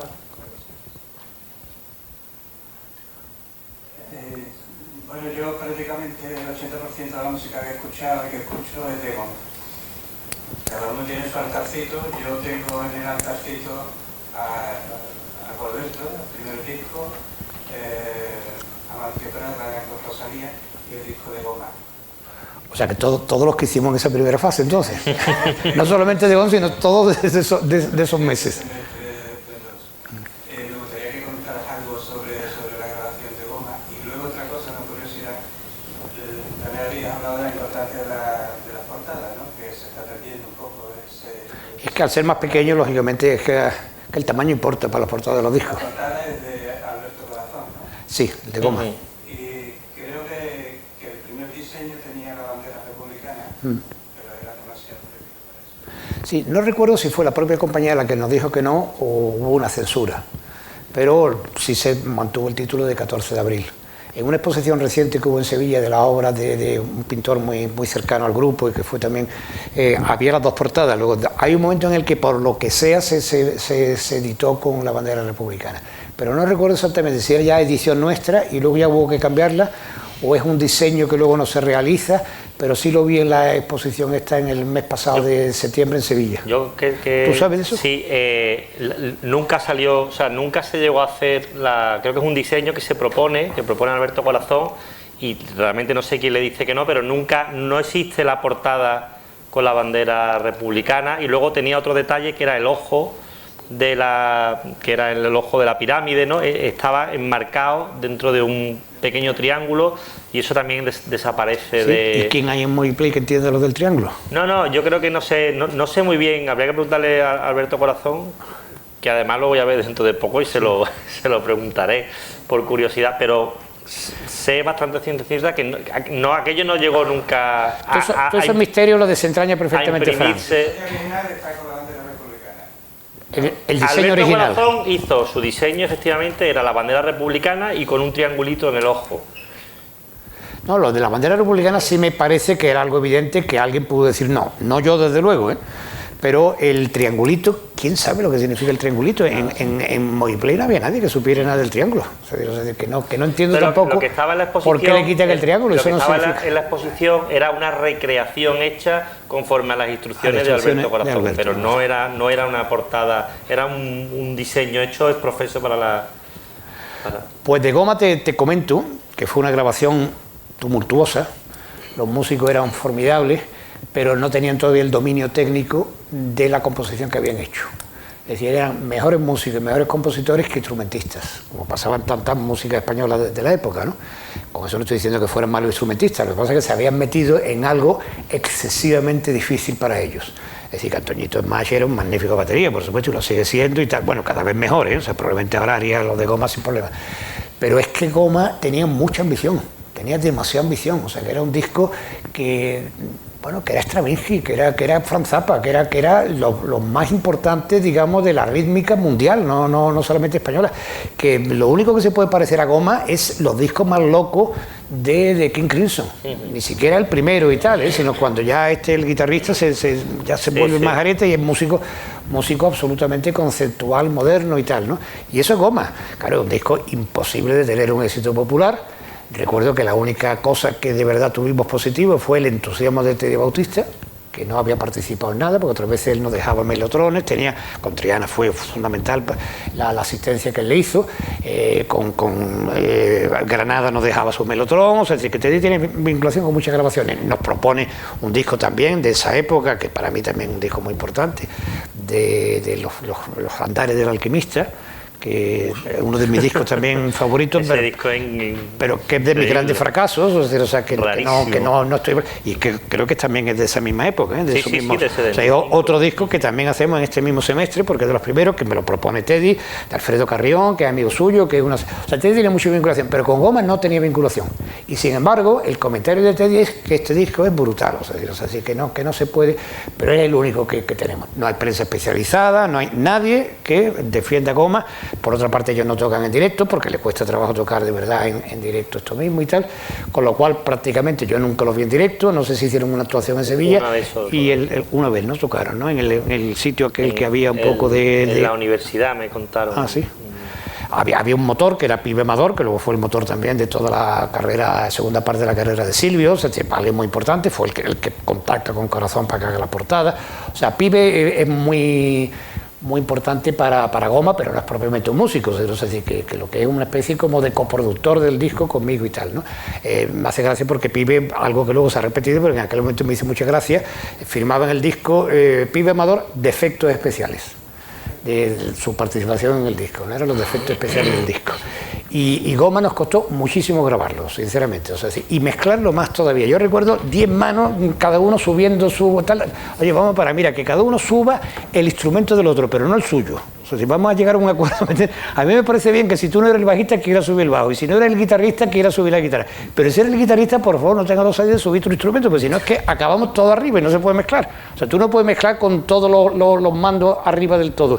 Y es que lo recuerdo perfectamente. También un poquito pasó eso con los temas más complicados del Vericueto, segundo disco de Gualberto, que es que eran todos llenos de manos, ¿no? Y mira, es que es imposible, o sea, que no podemos estar todo el mundo subiéndolo todo, o sea, porque claro, todo el mundo tenía el concepto de la música, pero no es que hubiera muchos fallos, o sea, que después de grabar mucho y de repetir, creo que el disco está dignamente presentado, ¿no? O sea, no hay un fallo rítmico, no hay fallo de nada, pero lo que ocurre es que el trabajo sí queda. Y lo que sí puede quedar es un poquito embarado, un poquito tirado para atrás porque es por los pelos, ¿sabes lo que te digo? O sea, es decir, no hay fallo rítmico y tal igual, pero por los pelos, esto por los pelos un poco. Esa es la única dificultad que le pongo al disco. Alguna vez he hablado con Manolito Imán de eso, me dice, uy, Gonzalo, qué maravilla sería volverlo a grabar otra vez. Digo, pues yo sí, me toca la primitiva o vuelvo a ponerme millonario con la ruleta, pues grabamos un día otra vez goma, ¿me entiendes? Porque es que me daría una ilusión enorme con unos músicos que son ya capaces de tener la capacidad instrumental que entonces no tenían, pero si me prometen que hacen el mismo disco exactamente, ¿sabes lo que te digo? ¿No? Fíjate, es una especie de sueño y tal, y Manolo me lo ofrece, oye, que cuando tú quieras volvemos a grabar goma y tal, ¿no? O sea, me gustaría, ¿no? Porque me parece que es un disco maravilloso. Mira, yo cuando pasaba a electrónico, digamos, todos los discos que tenía para el disco duro y tal y cual, muchas veces veía la gráfica sonora del disco, ¿no? De los programas que te hacen y tal y cual, ¿cómo se llama? La curva, ¿no? La curva de goma no tiene nada que ver con la curva de cualquier otra música. Y eso mismo me decía, bueno, pues si esto es una radiografía, o sea, la originalidad de este disco es que ni la curva se parece a nada, porque todos los discos son sube, baja, no sé qué, tal igual. No, concretamente Shooting Up, ¿no? El tema que utilizo de final de Manuela. Es que es una curva completamente diferente, o sea, es decir, que ya bajo un punto de vista abstracto, tú dices, esto tiene que ser diferente, porque es que la curva no tiene nada que ver con ninguna canción que había digamos, copiado muchas, ¿no? O sea, que no era la primera, ¿no? O sea, venga, un disco, otro disco, y bueno, pues lógicamente pues son diferentes, no es que vayan a ser las mismas, pero la estructura es más o menos siempre lo mismo, o sea, subida, bajada.